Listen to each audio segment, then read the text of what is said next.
It's true. Across the globe, women aren't as prosperous as men.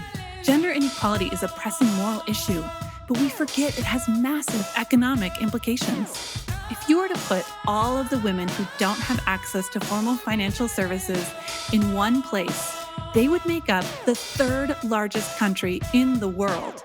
That means an entire population without bank accounts, credit cards, or other tools you and I likely benefit from daily. Prosperity for women starts with inclusive policies, products, and people around the globe, and the investment to make it happen. Welcome to the Making Finance Work for Women podcast. My name is Sonja Kelly, and I lead Women's World Banking's proprietary research division. Join me as I speak with changemakers around the globe to deconstruct the social and economic exclusion women face. We'll discover new evidence together and drive action to accelerate women's economic empowerment. Because a leg up isn't a handout, it's a global game changer.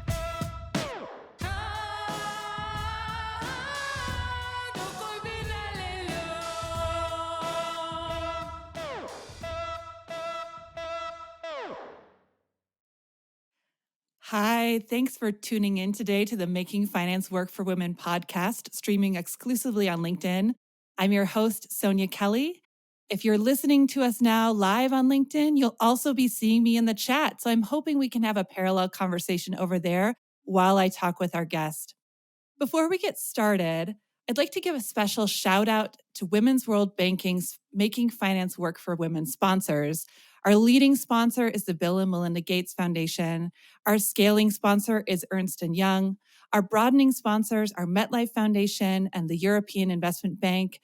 We have supporting sponsors in the Sasakawa Peace Foundation, the United Nations Capital Development Fund, and the International Finance Corporation. We're also incredibly grateful to our core funders for enabling our strategy, including Australia's Department of Foreign Affairs and Trade, the Swedish International Development Cooperation Agency, and Visa Foundation. Today, we're discussing the potential of mobile financial services for increasing women's economic participation, building on some of the exciting findings we heard in the recently released GSMA Mobile Gender Gap Report. We'll also be integrating some of our own observations from Women's World Banking and from our guest. And you're in for a treat with our guest, who leads on financial services for a mobile network company as their CEO. I'll introduce you to her in a minute, but first, some context. We know that the usage of mobile internet is not keeping pace with connectivity. According to GSMA, which is a mobile industry association for the whole world, although mobile operators' investments in network infrastructure have helped to shrink the coverage gap from 1.4 billion people in 2015 to 400 million people in 2022, that's a billion people who've been newly included in the last 7 years. So tremendous progress. There are still 3.2 billion people around the world who are covered by networks who are not using or reaping the benefits of this connectivity and coverage. We also know that women are disproportionately affected by this issue, with the gap around usage of mobile internet increasing in 2022 to 16% women versus men. This translates into 264 million fewer women than men who are using mobile internet, with implications for financial services. I have personally been able to witness the critical role that mobile plays in women entrepreneurs' business growth. We conducted some research in Indonesia last year, and Women's World Banking heard stories of hundreds of women entrepreneurs who were incorporating e-commerce into their businesses. Their phone offered a valuable way for them to seek much needed flexibility between their responsibilities at home and their entrepreneurial goals. This is a unique benefit to women because we know women have greater unpaid care responsibilities at home and a strong commitment to their family well-being. In fact, one of the busiest times on e-commerce platforms in Indonesia is actually after the kids go to bed, which is incidentally one of my most personally productive times as a mother, so I can relate. Another example of why this is important, Women's World Banking talked during the COVID-19 global pandemic to Mexican women entrepreneurs who continued to maintain their physical locations of their businesses. But then they used social media on their phones, WhatsApp or Facebook or other platforms, to communicate, negotiate, and coordinate pickup with their customers, essentially creating an online business leveraging their physical geographic location. If these online tools had not been available to them, they wouldn't have been able to leverage their business to its fullest potential in a time of crisis.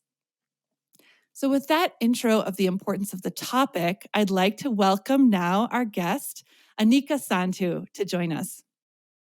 Hi, Aniqa. Hi, Sonia. Hi, Sonia. Thank you for having me. Aniqa, if I could just share why I'm excited to talk with you. Aniqa is the CEO of Digital Financial Services for Digicel. She's based in London, but we often find her in other parts of the world, in fact. Her track record precedes her. She actually pioneered a series of first of their kind initiatives in Pakistan early in her career in Jazz Cash, Mobile Link Microfinance Bank, National Incubation Center, and Vion. And she advises organizations like the WEF, GSMA, who I mentioned before, and even Women's World Banking as a member of our board from her vantage point in the industry. So, welcome, Aniqa. I'm so glad you're with me. Thank you so much, Sonia. It's a pleasure to be here.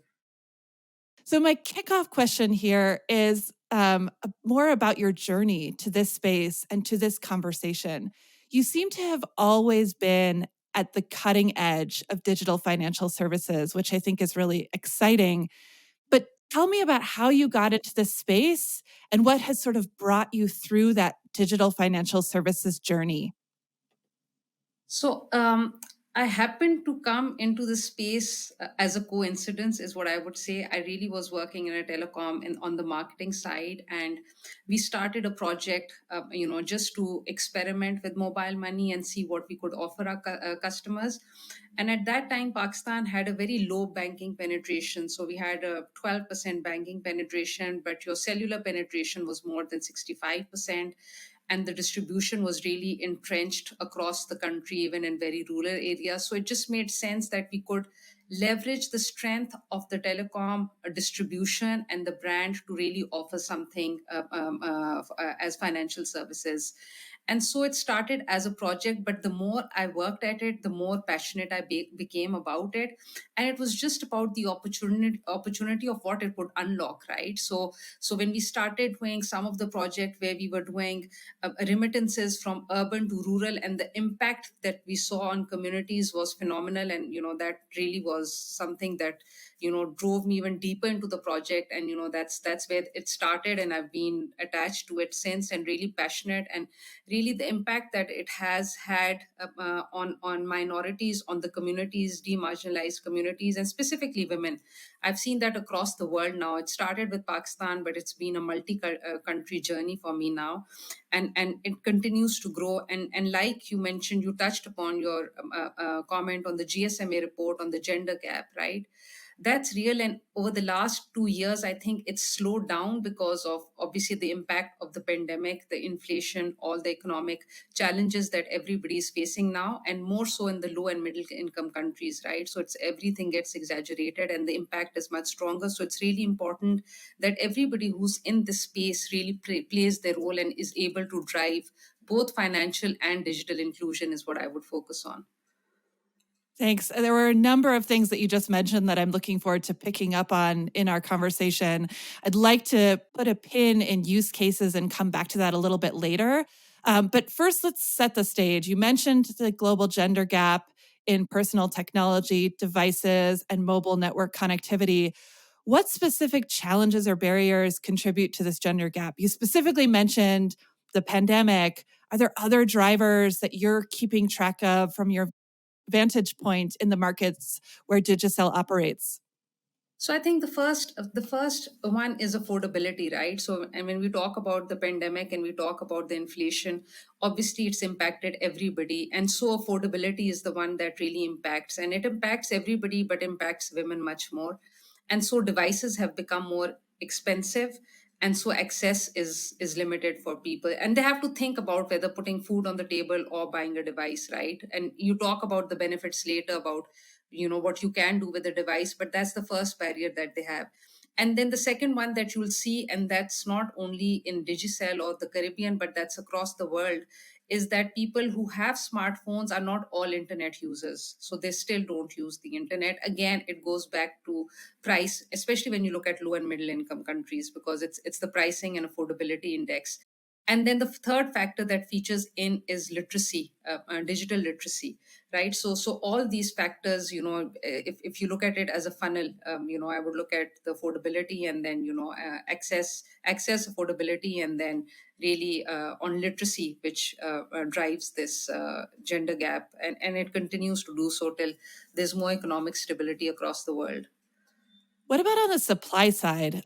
We talked about some of the demand side barriers, but what about the supply side? Like for people who have a smartphone and aren't using it for mobile internet, is that at all driven by poor network connectivity in rural areas or other things? Or do you think it's primarily demand side issues?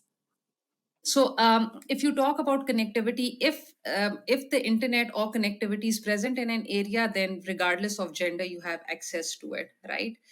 Uh, there's a lot of initiatives that all mobile network operators take to drive internet usage also. So you come up with special bundles, you come up with special promos, you come up with campaigns like in Digicel, it's quite common. There's a big back to school campaign, because everybody's, when you're going back to school, parents are buying uniforms, parents are buying books, all of those things. So there's a big back to campaign, and a back to school campaign. So there's a lot of a segmentation and targeting campaigns that you do to drive mobile internet usage.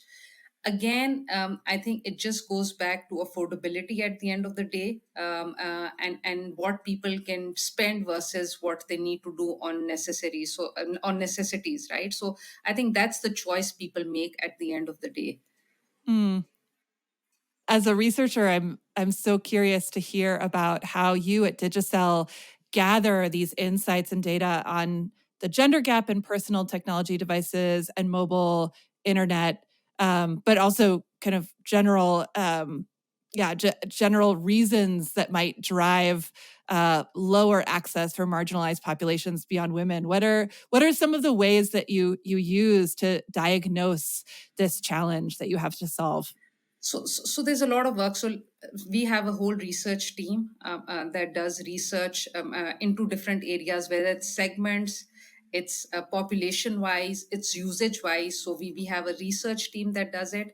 And then we use a lot of the data that we have to see trends of how is it working. One of the trends, I'll tell you that, because we track it very closely, even with mobile money that we have, right, is the usage of USSD versus the app, right? So in some markets, the usage of USSD to use mobile money is much higher than usage of a mobile app, even though your 4G penetration is like of the devices is 65%. But on on the mobile app, the usage would be 5 to 10% versus USSD, right? And the reason for that is size of the app. And it's really interesting, because the customer will choose what they want to have on their phone. So the size will really make the customer choose. So they'll have WhatsApp, they'll have Facebook, and they'll have one more, and beyond that they can't download anything more because they don't have space for it. So what we are doing through that research now is that we are trying to optimize the space, the size of our app, to make it as small as possible, so that so that customers can download that and use that easily, and they don't have to make it a choice of whether, okay, you can access it through USSD, so you can delete the app. And that's what we don't want, because the app itself is a powerful tool, because it allows you a lot more insight and a lot more engagement with the customer, which is one-on-one. Mm, yeah, that's so interesting. And that was going to be my next question. I wonder if you can expand a little bit on, once you've diagnosed these challenges, any initiatives or programs that you implement to address this. So you talked about smaller app size. You're always thinking about new innovations to close this gap between access and use. So could you talk a little bit more about one or two more of those? Yeah, sure. So one is the app, that the size of the app is what we are working on to make sure that it's as small as possible so that customers don't have to make a choice. The second is that within the app, there's the specific banners that you can create. And through that, we believe in the base of one, so segment of one. So you're able to interact one-on-one with each customer. So with women customers, we want to target them on digital and financial literacy specifically according to their usage behavior. Then we want to create plans for them and products for them so they can use. So women entrepreneurs, right? One of the things that we found out again through research was that e-commerce is big in the Caribbean region, but one of the challenges is getting paid for it, right? So they're not able to get the payments instantly. So what we are trying to see is how do we enable those entrepreneurs to be able to accept payments. So we are working on a solution as we speak, which is the merchant solution, which is going to allow them to accept payments on their e-commerce platforms, right? So segmentation, literacy, and then specific features just developed for the women. That's what we're working on. I'm so glad you're working on that e-commerce payment piece, because I mentioned earlier our research on e-commerce, and I was stunned that everything was happening on the mobile device except for payments. So Yes. yes, so it was the communication, the negotiation, an agreement about when and where the product would be delivered, and then people were still paying in cash, which caused just massive inefficiencies in the system, frankly. Like the driver would collect the cash and then deposit it. And then it took a little while to work its way through the system to the merchant's account. I do see this as a tremendously, a use case with tremendous potential. I'm so glad you brought it up. And I'm so glad you're working Absolutely. on it. And the other thing that it also enables is that when the cash is slow to go to the entrepreneur, they have less working capital and they can't scale as fast as they would like to, right? So if they're able to get their money real time, they can reinvest that money and expand their business faster. So there's a lot of benefits. So for and again, with my experience in emerging markets, we saw the same in Pakistan also. It was cash on delivery because that was the most convenient. You did everything online, but you only paid for the product when it was physically delivered, and that too with cash. And then you're always struggling because you're running somewhere to collect your cash, either the ATM or you don't have it. So from that perspective, we are aggressively working on the merchant solution so that we are able to enable that for the entrepreneurs who are doing e-commerce, who are doing their businesses through online platforms. Yeah, and that has larger economic implications too. There's so much unused capital that's in the system, kind of waiting to be cleared. Which, yeah, like, as you said, for entrepreneurs, it means they can't pay their suppliers, can't scale Yes. more quickly. This is so great. This is exciting. Gosh, can you give me an update on that in in a few months? Definitely will. Definitely. Ah. Once we have it live, I will give you the update on how it's going along with usage also. That's great. That's great. Well, now I'd like to turn to getting some editorial perspectives from you on the opportunities and risks of new technology for women's financial inclusion. So, first, fundamentally, how do you see your role? You can interpret this as you personally or you Digicel. How do you see your role in promoting women's financial inclusion through new technology? I'm very passionate about promoting women inclusion through technology. And the reason is that I come from a rural background myself, and I've seen the challenges that women face every day, and technology really can play a big role. I can tell you that before mobile financial services became big in most of these countries, like you mentioned earlier, people had to travel distances to get their money, or if the spouse was working in urban and had to send money to rural, it would be like you have to wait for a whole month, and the family back home would really operate on credit from the local stores to really tide them over, and then they would make that payment. So for me, I think it's really important that you use technology to include women and include the overall population, right? Because it just makes life easier and one thing less to worry about, and you can become much more productive than just worry about mundane things, which when you look at the West, people don't think about it, but in low and middle income countries, it is a challenge. So from that perspective, I think technology can play a key role, and it's important for all players. Again, I will go back to everybody has to work on literacy, whether it's digital literacy or mobile money literacy. Both is really important, because like you said, the risks are that if you don't know how and when to use it, you do put yourself at risk of sharing your data, which could put you at risk, or even risk, we've seen examples of where people think that it's okay to share their pin, which you should never do it, but because they're not aware, they would share it with the agent, right? Because and then your pin is compromised, and then your money is compromised, or you get a call from somebody saying that you're part of the telecom network and there's a promotion being run, and you're going to win X amount if you do this, and customers fall for it all the time. So that's the risk. So it's really important that you educate them, and that literacy, both in digital and financial tools, is a constant journey and will continue to be over the next few years. It's not that it's a one time effort and you'll get over it. So it's a continuous journey that everybody has to work on. And then obviously the inherent capability that you build in your platform. So your platform itself should also be capable of preventing a lot of these risks. And most central banks play a great role because they have strong AML CFT requirements of all mobile money. And this is a regulated industry, right, across the world. So the central banks really play that role. So that also helps. So technology, use of technology and then educating the consumer is really key to de-risking the use of technology for good, is what I would say.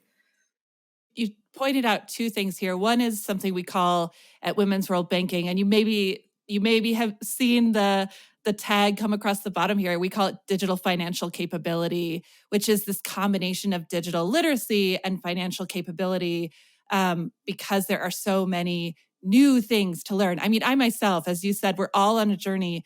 I myself am constantly saying, is this legitimate? Is this fraud? What was this SMS coming through, and how should I respond to it? And I'm learning new things as well in my own digital financial capability. And so making sure that products keep that in mind, I think is super important. So I'm glad you pointed that out.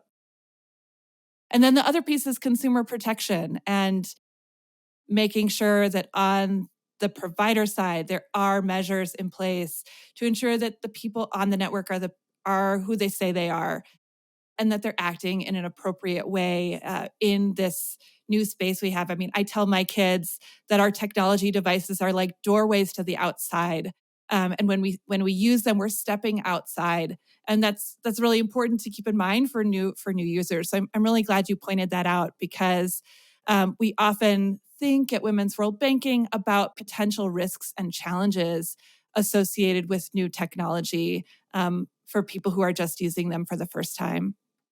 Absolutely. I'd like to turn now to thinking about designing with women customers in mind. You mentioned 3 use cases already that I found so compelling in our conversation. One was sending money home from your early days working in Pakistan, on that use case, and sending money from urban to rural areas, especially. You also mentioned back to school, and this is like a real life need that parents have as they send their children back to school. And in fact, here in the US, we are sending our children back to school right now. My kids are in school today, as in one of their first few weeks. And that moment is a financial moment in the lives of parents. And so I think that's a really critical use case. And then you also mentioned the e-commerce piece, getting paid for e-commerce. These are 3 use cases that are highly specific to women, but also beneficial to men. So tell me about the process of understanding women customer needs and then designing with those needs, real life needs in mind, because nobody wakes up in the morning and says, I would love to send money today because it's my right to send money. Like, there are real life needs behind that. And it seems like you have a clear attention to those. Tell me more about that process at Digicel. So we go through the process of design thinking within the teams, and we have a team that does the whole process, in which we get a cross segment of customers. And then when we talk about specific segments, if you're talking about female entrepreneurs, and that's a real use case that we want to do, then we design it with having them in mind, and then doing it quickly, prototyping it, testing it with them, and only then going into development. So we go through that process every time we design a new product or a new feature. Also, it's one of the few places in the world that has more females in the workspace. I think in most of my teams, if not 50% or more, are females, and even within my leadership team, it's dominated by females. There are few men. So I think the whole thought process is also building around that, and growing a talent within the organization, and then thinking about the needs. So that inherently fits into the product, because when we're designing, somebody will always come up with a challenge that they face or a use case that they think would be beneficial, and we are able to prototype it quickly and test it with the end customers, and then go into the development phase. So that's really the principles that we follow. So overall design thinking, and then for specific use cases for a segment, we target that segment specifically. That makes a lot of sense. And it's good for me to hear how quickly you do that as well. It sounds like this is not a years long process. This is something you're iterating In on. And today's world, it can't be, nothing can be a year long. It's like literally weeks. So you have to have the platforms out very quickly. We were able to actually launch our platform. It was probably one of the fastest in the world, was within three to 4 months. We started work, and in 4 months we were live with our platform. So it's very, very agile and very fast. and probably means seeing impacts sooner, which Yes. there's so much urgency in this space as well. Women in rural areas without mobile phones don't have the luxury of waiting for years to be part of the economy, or waiting for years to turn their smartphone into an economic opportunity. So Absolutely. yeah. When you talk about the impact, I wish the impact came sooner. The impact takes time, because it's a journey, right? So we make the technology available, and then the harder part is the education and the literacy part, and that itself takes that is a lot of work and takes a lot of time, and it's a journey, and there's a tipping point. So it's usually slower in the beginning, and then once you come to the tipping point, then it really scales very fast. So the impact takes a while to come, but when it does come, it's massive, and it grows very quickly. So the network effect is then massive once it comes, but the impact is slower than I would have liked it to be, is what I would say. Oh, I love the phrase impatient optimists, or Yeah. just something a lot like that. And I think that describes you pretty well. Yeah. I have one more question for you. I wish we could talk for hours, and I think our audience would agree. But we do have a time limitation here.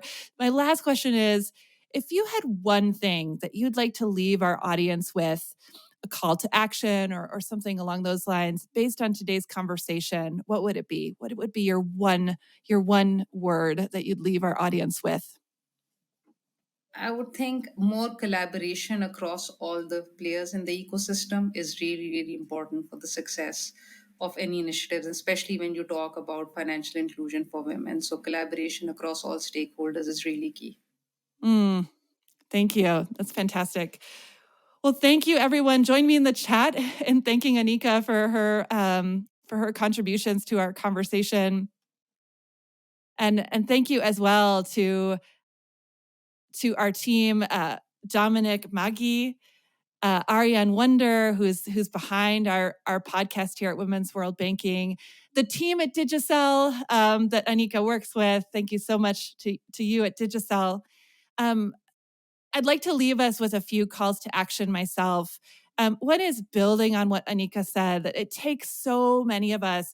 I think we often in the industry get stuck in sort of a banking box for financial services. And banks are critically important parts of the ecosystem, but they're not the only part. So I think thinking outside of and working outside of the banking box, our mental models for what financial services look like, is a great way to move forward with financial inclusion, and in fact necessary to reaching our joint goals for women's financial inclusion. My second request for our audience here is to design with women in mind. We shared a few resources today along those lines, thinking about digital financial capability and design thinking for women. And I think those principles are so fundamental and also not very difficult to implement and to keep top of mind as we design products. And then finally, join us next time to discuss with an esteemed guest, which will be a surprise, how to strengthen women's financial resilience amid displacement crises like climate change and war. This is something we're facing more and more. There are 100 million refugees around the world, and we're looking forward to a conversation on this important topic. So thank you so much for joining us, and we look forward to next time.